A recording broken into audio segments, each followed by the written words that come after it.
On today's show, it's the final episode of the offseason with Media Day on Monday. What better way to wrap it up than a mailbag? We'll talk about when Darius Garland could be back and what things might look like without him for the Cavs at the start of the season, plus a stat that I think is going to be better this year than last year for the Cavs and some of the lineups that I'm looking forward to seeing if Kenny Atkinson is going to deploy. All that and so much more on today's edition of Locked On Cavs.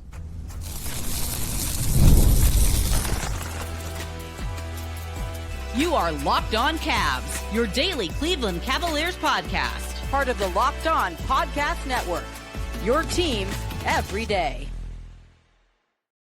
What's up, everybody? My name's Danny Cunningham, and you might know me from my time covering the Cleveland Cavaliers, places like my Substack, The Inside Shot, Cleveland Magazine, 92.3 The Fan, and a number of other stops along the way. And I just want to say thank you to you for making Locked On Cavs your first listen today and every day. You can find the show anywhere you get your podcasts, Apple, Spotify, or anywhere else. Make sure to drop us a 5-star rating, leave us a nice review, and of course, make sure you're subscribed to the show. If you're new, hit that subscribe button. If you're just coming back, make sure you are subscribed to Locked On Cavs. And if you're watching the show on YouTube, as we get started, do us a favor, hit that thumbs up button for us, click subscribe, and hit that notification bell so you don't miss the latest Locked On Cavs content, a proud part of the Locked On Podcast Network, your team every day. And today's episode brought to you by FanDuel, because right now new FanDuel customers can bet just $5. And if your first bet wins, you'll get $300 in bonus bets to use all across the app. Download the FanDuel Sportsbook app today. A Friday mailbag, I thought, is the perfect way to wrap up what has been a rather interesting offseason for the Cleveland Cavaliers. The roster is set. Training camp begins on Tuesday. Media Day is set for Monday. We'll have stuff going into Media Day and, of course, a ton of stuff coming out of Media Day. But I wanted one last opportunity to take some questions here, because once things get rolling, they really get rolling. And it might be a while before we have another mailbag episode. And a lot of the questions, and I got several great questions either in comments or social media or via email, but a lot of the questions centered on Darius Garland. And I wanted to spend a little bit of time talking about that, because the first question I want to get to comes from CLE Tommy on Twitter. Asks, how long do we think Garland will be out? I would be surprised if Darius Garland begins the season active for the Cavaliers. The team will open up October 22nd in New York against the Knicks. I'd be very surprised if Darius plays in that game. I think it's probably going to be, it's not going to, I don't think he's going to miss a big chunk of the season with this injury. I do think if you listen back to what Kobe Altman and Kenny Atkinson said about Darius's injury and the fact that he had a good summer despite the fact that he needed foot surgery, and just where he's at. And the one answer that Kobe Altman gave about Darius, I think really leads into think that he's not going to have to miss a lot of time. And I asked him for sort of a timetable, and he didn't want to give a timetable, and I understand why. And I'm not going to be able to sit here today and give you the exact game that I think Darius Garland makes his season debut, because I don't think the Cavs know that. I don't think Darius Garland knows that, and I certainly don't know that. I don't want to make some ill-informed guess, because there's just not information there to know. But Kobe's answer featured this, said, he's back on the court now. He's doing basketball activities now. The toe looks good. He feels good. We're certainly not going to put a timetable on it, but he's going to start to participate in limited team activities in training camp. Very limited. And Kobe did kind of put some inflection in his voice when he said the word limited to really emphasize it there. I think for him, the biggest thing is how do we start to ramp him up from a conditioning standpoint? And that's not something that can happen in 2 weeks. So 2 weeks from right now, we're talking preseason games. I think if I had to bet, Darius Garland will probably miss the first week to 10 days of the regular season. And then after that, we will start to hear rumblings about Garland being very close and then ultimately starting to play. I don't want to put an exact guess. I don't want to say, oh yeah, he'll be back for the home opener against the Bucks on, what is that, the 26th of October? Or maybe it's the 20th. I don't know. Doesn't matter. But that's an unfair thing to do, because I really don't think that they know that. And they do have to slowly ramp him up from a conditioning standpoint, because there's one thing, like, you can work out all summer and do a lot of the strength training stuff that Darius has done this summer. And I do expect to see a bigger, stronger version of Darius Garland for the Cavs when he is on the floor this year. But this was an injury where he really couldn't run for a big portion of the summer. And if you're a basketball player, that's a pretty important thing, right? Like, you have to be able to not just be in good cardio shape, which I think is kind of the toughest thing to nail down without playing in games. Like, it's one thing to be in really good physical shape, but we often see guys that they can be in the best shape of their lives, but they're not in game shape right away because there really is nothing you can do that can replicate that. So I do think it's one thing to make sure that Darius is in good physical shape, but I also think like his cardiovascular shape is something that might take a little while just because, I don't know when exactly he was able to start running or whatnot, but I look at it and say, okay, well, he kind of had to start from square one there. And starting from square one there as an NBA player is a tough place to be. So I would imagine he's going to miss the first couple of weeks of the season. I don't think it's going to be like 2 months. I would be stunned if he's not back before Max Strus. I think that we will see Darius Garland. I guess the prediction I will make is I think Darius Garland will make his season debut sometime in the month of November.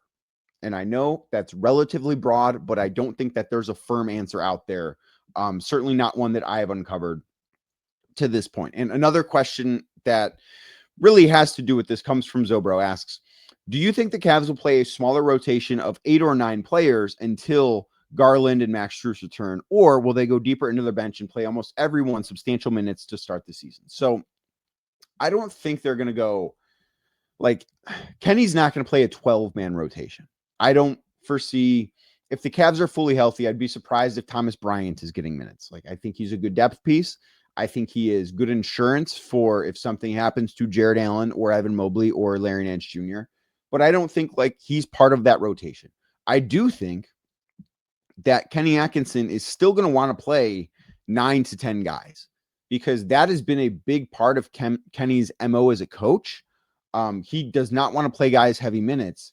And I just think it goes against a lot of things that the Cavs have talked about as far as the postseason aspirations and that being the thing they're judged on. And that's what the goal is this year. And like, they of course want to grow and get better during the regular season, but this is, and the Cavs know this, the guys on the roster knows this, organizationally, they know this. They're going to be judged on what happens from mid-April, whatever day the playoffs begin, until whatever day the finals end, whether they're in the finals or not. Like, that's when they will be judged. And you can't say that and then say, yeah, but we're actually only going to play 8 guys at the start of the season in the rotation. Like, I just don't think that's a realistic pathway for them. So the way that I look at it is, yeah, Garland is likely going to be out to start the season. Max Strus is going to be out, I would imagine, until the calendar flips to 2026. Like, if we see Max Strus play before January, I would be surprised. So let's look at this without both of those guys, and then maybe look at it with Darius Garland back in. We know Jared Allen going to play, right? Going to be part of the rotation. We know DeAndre Hunter going to play, probably going to start, and we'll talk about that coming up in a little bit too. Donovan Mitchell, obviously. Evan Mobley, obviously. Lonzo Ball will play. Sam Merrill will play. Larry Nance Jr. will play. So that gets you to 7 right there. Dean Wade gets you to 8. I think Jalen Tyson will play. I feel like I am missing somebody that I should have. I mean, Craig Porter Jr. might not play every single night, but he's going to play. I think on most nights, they're going to play 9, maybe 10 guys. I think that is where they'll be. And maybe some of that is matchup dependent. Maybe some of it, and they talked about having a plan for Lonzo Ball. Maybe some of that is Lonzo Ball's not playing that night. So maybe that's a night where they're only playing 9 guys and Craig Porter Jr. plays a little bit more. Maybe when they're fully healthy, relatively speaking, with, fully healthy minus Garland, minus Strus, maybe they play 10 guys those nights. But I would be surprised if there's ever a night early in the season where only 8 guys play. I just think coming off the bench, so like if your starting 5 is Allen, Hunter, Merrill, Mitchell, and Mobley, Lonzo Ball is going to play. Dean Wade is going to play. Larry Nance Jr. is going to play. Maybe Thomas Bryant plays. Jalen Tyson definitely plays. Like, there are going to be, and I think that, and I know I talked about this the other day with the signing of Thomas Bryant, there are going to be opportunities early in the season for Jalen Tyson and Craig Porter Jr. Partially because of the Darius Garland situation, partially because of the Max Strus situation, but also because the Cavs have to know what they have in these guys. Like, they need to know what they have in Jalen Tyson. They need to know if he's a guy that can be, one, a rotation player right now, two, can be a rotation player, maybe even a fringe starter in the future, because this roster is not going to look like this forever, but the Cavs want to be competitive forever. But there are going to be changes at some point down the road. I don't know when that point will be, but there will be changes at some point down the road. They need to know if Jalen Tyson can be part of their future. Craig Porter Jr., somebody that I think came into the league and impressed early on and has not necessarily gotten as much better, I think it's fair to say, as certainly I expected him to, and I think a lot of people organizationally expected him to. Like, he's just not grown the same way that you might have thought. And you also have to kind of look ahead. What do the contract situations look like there? Craig Porter Jr. is a club option next year. And for a team that's in the second apron, maybe that's not one that gets picked up. I think they need to learn a little bit more about who he is as a basketball player, where he's at, how much can he contribute to a team that has championship level aspirations, because that's exactly who the Cavs are right now. So I do think that Kenny's going to, and the other aspect of this too, that's probably more important than those things. The Cavs really don't want to play Donovan Mitchell 35 minutes a night. They don't want to play Evan Mobley 35 minutes a night. They don't want to play Jared Allen 35 minutes a night. There's not a player on this roster that they want to play 35 minutes per night in the regular season. Now, all of those guys, between Donovan and Darius and Evan and Jarrett, like, their minutes were all low last year. And part of that is the Cavs had so many blowout wins, especially early in the season, where they were just destroying teams, winning games. I mean, think back to that game against the Golden State Warriors last November, where they were up by 41 at halftime. Okay, those guys are going to get one shift in the second half, and then that's going to be that. And there were, maybe that is the extreme example, but there were a lot of examples where the Cavs won games by 20 plus points. And when you win a game by 20 plus points, your star players are not going to play their full minutes allotment. So that's part of the reason why their minutes total was low. Now, with the Eastern Conference maybe not being so great, I could see that being the case again this year, because I do think this Cavs team is going to be a regular season wins machine. But the Cavs don't want to have Evan Mobley playing 35 minutes tonight. They don't want to have Donovan Mitchell playing 35 minutes tonight. I think in a perfect world, they're around 32, and you start to ramp them up in March and April before the postseason. But I do think that Kenny Atkinson's going to go to the bench. I think that we're going to see an extended rotation. It's probably going to be 9 or 10 guys, even with 2 guys out because of injuries early in the season. And then, hopefully the best thing they could have, the best problem Kenny Atkinson and the Cavs could have this year from a playing time perspective, is that Darius Garland comes back, and it's like, man, how do we not give minutes to Craig Porter Jr.? And Max Strus comes back in December or January. And it's, well, Jalen Tyson has been a part of our success for 3 months. How do we not give him minutes? That would be the best case scenario for the Cavs. We'll see if that happens, but I do think that those guys are going to have the opportunities, because that is something that's going to be very, very important for this team, not only this year, but in the long term, figuring out just how good they can be in an NBA setting. Now, the Cavs last year had a pretty big uptick in 3-point shooting. They became truly one of the best teams in the NBA. What's a stat that I think they'll have an uptick in this year? I'll tell you what it is next, right here on Locked On Cavs. First, today's show brought to you by Skims for Men. When I found out Skims was making underwear for men, I was intrigued. I don't think skeptical is the word. I didn't know what to expect, though. Because I had heard, it is some very, very quality stuff for the ladies, but I didn't know that they were going to be in the men's game. Why would they be, right? I didn't know that it made sense for them, but boy, did it make sense for them. And boy, do they make the best underwear that I've ever worn. I've worn a lot of different types of underwear throughout my life. I've stuck with the same style. Like, I'm a boxer briefs guy, but I've worn a lot of different brands. I've worn a lot of different materials. And I can tell you, and I am the authority on what kind of underwear I wear, I can tell you I've never worn underwear that is as comfortable as Skims for Men. Now, one of the things that I love, probably my favorite thing, well, I don't know if I could say my favorite. Like, there's a lot of legitimately really good things.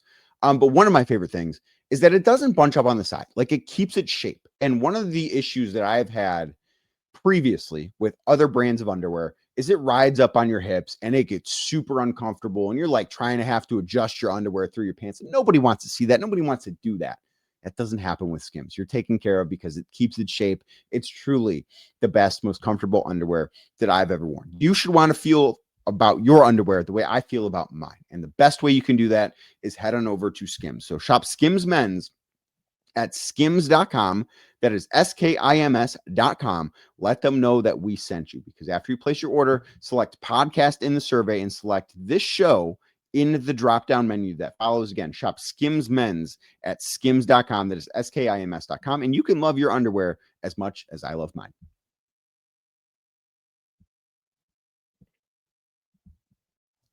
Thank you again for making Locked On Cavs your first listen today and every day. You can find the show anywhere you get your podcasts, Apple, Spotify, or anywhere else. Make sure to drop us a 5-star rating, leave us a nice review, and of course, be a friend. Tell a friend about Locked On Cavs. Make sure you're subscribed. Make sure a friend is subscribed. And Bobby Prodnick asks, the Cavs have shot well as a team from the 3-point range over the last few years. And obviously, they took a big step up. Last year's, they were one of the best shooting teams in basketball. What is the next team stat / strategy that you could see make an uptick this season? I look to the other end of the floor, because let's think back a little bit. And it was a different roster and it was a different coach, and just the NBA world was a little bit different. But remember Donovan Mitchell's first year in Cleveland, how good the Cavs were defensively? Well, let us go back on nba.com/stats, because they are the keeper of this. And this is the site I use every single week when I check in with where the Cavs are at as far as their offensive and defensive ratings go, because I think it's a very important thing to keep tabs on throughout the year, because it is a changing thing and it's a good barometer of where the Cavs are and where every team is. So let us go back to the 2022-2023 season. The number one team in defense was your Cleveland Cavaliers at 109.9 points allowed per 100 possessions. They had a better defense than the Boston Celtics, the Memphis Grizzlies, the Milwaukee Bucks, who were very good that year. Chicago had a good defense that year. They had a great defense. They were awesome. And that propelled a lot of their success, because they, despite having a great defense, were 8th in offense, which is very, very good, but that's much closer to the middle of the pack than it is the top. Like, they were a team who had its success driven by what happened on the defensive end of the floor. And that was under a different coach in JB Bickerstaff, who was, I think it is fair to say, much more of a defense first coach than Kenny Atkinson is. And then let's move forward a year. And I was on our NBA squad show earlier this week, and I don't know when that show is coming out. It might be out now. I'm not positive. But we talked about the leaders in defense. And for a team that leads the NBA in defensive rating, their average finish the next year, and I believe it was Matt Moore from over at Locked On Nuggets who had this stat. The average defensive finish for a team the year after they're number one is like 6.5, which is a pretty big drop off. And obviously you cannot get better from being number one defensively, but the Cavs dealt with that. They went from number one in 22-23 to number 7 in 23-24. Now, that's not without context, because Evan Mobley missed a good chunk of that season. If you remember, he had that knee surgery. He had an ankle sprain in March. Like, Evan Mobley missed somewhere between 6 and 8 weeks of that season. And when a guy that finished 3rd, I believe it was, in Defensive Player of the Year voting, was first team All-NBA, when you lose that type of guy who had a great season the year before and was the anchor to your defense, when he goes from playing a full season to only playing 50 games, you're going to have a bit of a drop off. So I do think that was somewhat explainable. And I also think it mattered that Donovan Mitchell only played 55 games that year. Darius Garland only played 57 games that year, which you might say, well, those guys are not great defenders. And you're right. But I think that having continuity in the lineup does matter as far as something like this goes. So the Cavs dropped from 1st in defensive rating to 7th in defensive rating in ways that I do think can kind of be explained away. And then last year was the first year of Kenny Atkinson in Cleveland. The Cavs had a different DNA. And 2, it is worth noting, like, the roster has changed outside of that core group of guys, has changed relatively dramatically from the year they were number one defensively to right now. There are a lot of different faces. But we look at this and say, okay, well, last year, Oklahoma City was number one in defensive rating at 106.6, which was far and away the best defense. Cavs finished 8th at 111.8. Now, that 111.8 number on the surface, not bad. They finished 8th, but they did actually have a better defensive rating last year than they did the year before. But I don't think being the 8th best team defensively is championship caliber. I think that they have the personnel to be better defensively. I really, truly think that they do. So I look at it this year and say their defensive rating of 111.8 this past season is not going to be good enough for this year. I think that if their defensive rating can be around 110, they will be a top 5 defense. And I look at this roster, and I also think that the Eastern Conference, what the rest of the conference looks like as far as team strength, matters in this discussion, because the Cavs schedule is not brutal, right? They don't have to play all the Western Conference teams 4 times. Let's just call that for what it is. They should be able to inflate these stats just a little bit. But the Cavs have a roster that says they should be top 5 in both offense and defense. And that, to me, is the true mark of a championship caliber team. I know that there are some circles that think it's top 7. Some circles think it's top 10, which the Cavs were last year. They were top 10 in both, which being top 3rd in the league in both offense and defense is a really good thing. But I look at what the Thunder did last year.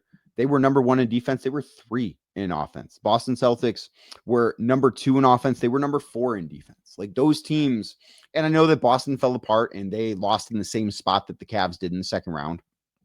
But those are the teams that I look at and say, yeah, that's what the Cavs should be this year. They have the roster to be that. And I also think that the changes they made point to defense. And primarily Lonzo Ball, and I know I've talked about Lonzo a lot lately. I just think he's really important that if he is healthy, he's going to make this team so much better defensively than what it has been, because they don't have one-way players coming off the bench. And I just think that is a very, very important thing. I think it's very important for this makeup. And it's a big part of the reason why I think that we saw the offense take a big step forward and get to unprecedented heights as far as Cavs history, because it was the second most efficient offense in NBA history. So it was the best offense in Cavs history, naturally speaking. The Cavs defense is not going to be the best defense ever. That's just not going to happen in today's NBA. These guys are too good offensively for that to happen. But I look at it and say, but they can be one of the best of this year. And I think that would be the stat or strategy that I see Bobby taking a step forward for this season. Now, we're going to see some unique lineups because the Cavs are not fully healthy at the start of the year. So what are some of the lineups I want to see? Plus, how are the Cavs going to find a balance offensively between the first and second unit if DeAndre Hunter's in the starting lineup? Well, we'll talk about those things next right here on Locked On Cavs. But first, today's show is brought to you by FanDuel. The NFL season is here, and FanDuel's making sure that you're ready for kickoff with a can't-miss offer, because right now, new FanDuel customers can bet just $5, and if your first bet wins, you'll get $300 in bonus bets to use all across the app. I'm recording this Thursday afternoon, so I'm on the baseball page naturally because Wednesday night I was checking out the baseball page, and the Guardians are minus 700 to win the American League Central Division. And by time you're listening to this, like it could be minus 10,000 if they win on Thursday night. I don't know what's going to happen. Obviously, I hope they win. But this has been just such a remarkable, absolutely incredible comeback. Don't want to talk about that anymore because they're going to play between when I'm talking about this and when you were listening to this. And maybe we had a great Thursday night game last night. I wouldn't count on that between the Seahawks and the Cardinals. So tight spread on FanDuel. So we're going to look at the Browns. And the Browns are 9.5-point favorites in Detroit against the Lions. It just feels like they're never going to have a tight spread. 9.5 points is a lot. I think I lean Browns here. I don't think they can pull off a huge upset back-to-back weeks, but I look at them defensively, and I mean, this offense is anemic, but I look at them defensively, and I just think this defense is probably too good for me to pick a team to beat them by 10 or more points. Not saying it can't happen. It can happen. But I just think that with this defense having the success they're having at all three levels. Like their defensive line is nasty. Carson Schlesinger is sick. Like he has, I think, exceeded all expectations as a rookie linebacker. And obviously they have a very good secondary. Like they have dudes on all three levels. So I think picking them to lose by 10 or more doesn't sit right to me. So I do think I'll go with the Browns to cover this week in Buffalo or in Detroit. Sorry, they played last time they played Buffalo. It was in Detroit. That's why they were in my mind. And I thought about that this morning.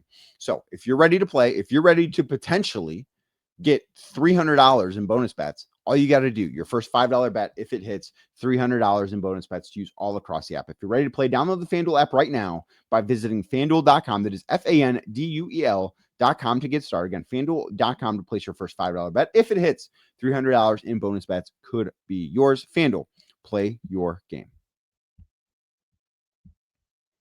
Thank you again for making Locked On Cavs your first listen today and every day. Like I said earlier, if you're watching us on YouTube, do us a favor, hit the thumbs up button for us, click subscribe, and hit that notification bell so you don't miss the latest Locked On Cavs content. Proud part of the Locked On Podcast Network, your team every day. Justin Rowan, friend of the show, of course, co-host of the Chase Down podcast, a part of the Cavs media family. Maybe that should be your second listen today. I know they had an episode out earlier this week. But Justin asks, when fully healthy, what would the two unique lineups you'd like to see when the core is being staggered? So by the core here, Justin is splitting up Darius Garland, Donovan Mitchell, Evan Mobley, and Jared Allen. We have seen that group of four play in pairs over the past couple of years. When JB Bickerstaff was the coach, it was primarily Donovan Mitchell and Jared Allen playing together, and Evan Mobley and Darius Garland. And then last year, those were flipped a little bit because it was Donovan Mitchell and Evan Mobley and Darius Garland and Jared Allen.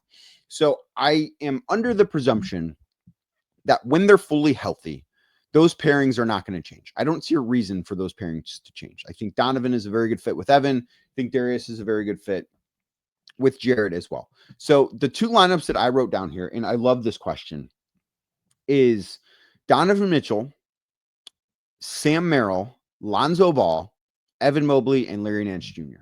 And I know I'm being a little hypocritical here because I talked so much about Sam Merrill needs to play more shooting guard. And right away, I roll him out in a 3-guard lineup here. So I get that aspect of things, but I think pairing him with Lonzo Ball makes him effectively a 2-guard on the defensive end of the floor where it matters. Like offensively, I don't think the positional stuff matters nearly as much as long as you have space, which this lineup would have plenty of space because you look at it, Donovan, a good 3-point shooter, Lonzo, a good 3-point shooter, Sam Merrill has a lot of gravity, Larry Nance, a good 3-point shooter, Evan Mobley, a good 3-point shooter. Like this is the rare lineup where you can play 5 out while having 2 bigs on the floor. That I think is a very exciting proposition. And I'm also a little hypocritical because I've spoken a lot about wanting to see Evan Mobley play more center because that's where I think he's best. But I do think that you can make the case, okay, maybe he is actually the center in this lineup. Like that could be something that fits there. So that would be one of my lineup suggestions that I just think really could work in a lot of different ways. And then the other one that I have with the other pairing, so Darius Garland and Jared Allen, I've got them with Max Strus, DeAndre Hunter, and then either Dean Wade or Jalen Tyson.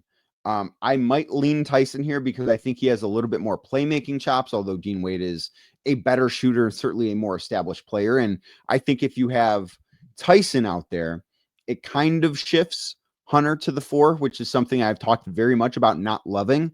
But I do think that Tyson is a very good rebounder as a 3, that maybe that might alleviate some of those concerns. Or if you have Dean Wade out there, DeAndre Hunter is playing the small forward spot. And I do wonder if having Darius Garland and Max Strus out there is enough playmaking because you're getting like some okay, decent short roll passing from Jared Allen in this.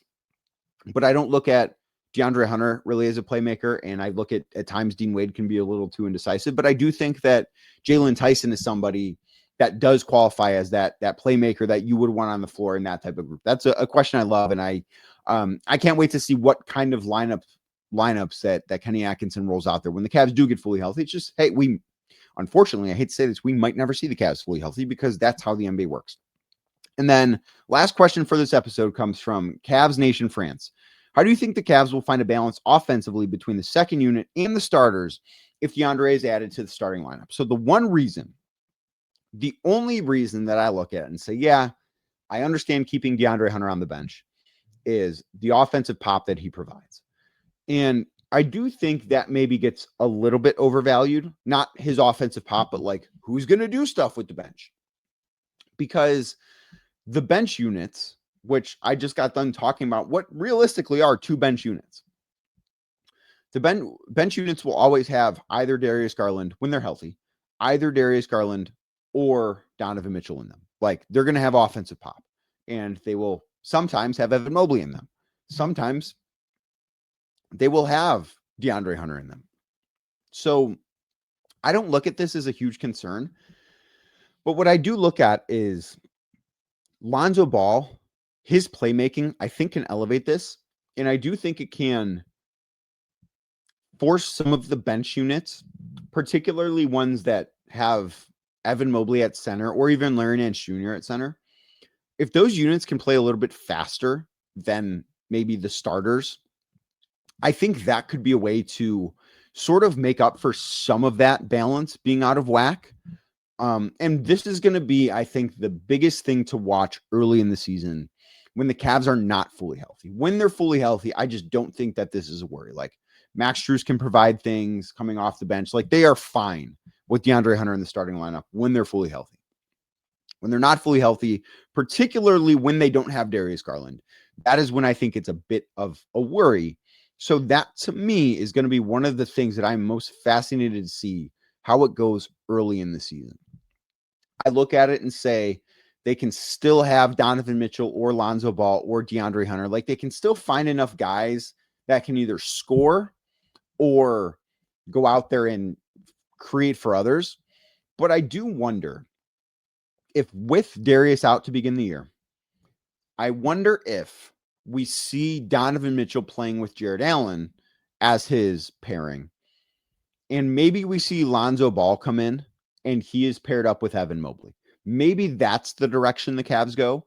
I think it's a very interesting thought exercise, and I am very fascinated to see. That is one of the things when the ball goes up opening night in New York. I'm very, very interested to see what exactly this rotation looks like. Well, that's going to do it for today's show. Thank you for making Locked On Cavs your first listen today. Thank you for making it your first listen every day. Thank you to everyone who had questions. I really enjoyed getting to go through these specific 5 questions. I thought this was a lot of fun today. And if you're new to the show, if you're looking for your Cavs podcast because Cavs season is back starting on Monday, you found the right place. Make sure you're subscribed wherever you get your podcasts, Apple, Spotify, or anywhere else. Very much would appreciate that. It is the very best way you can help grow this show. Also, if you're watching on YouTube, do us a favor, hit that thumbs up button for us, click subscribe, and hit that notification bell as we get out of here. Media day is Monday. Training camp starts on Tuesday, and I've got you covered right here at Locked On Cavs.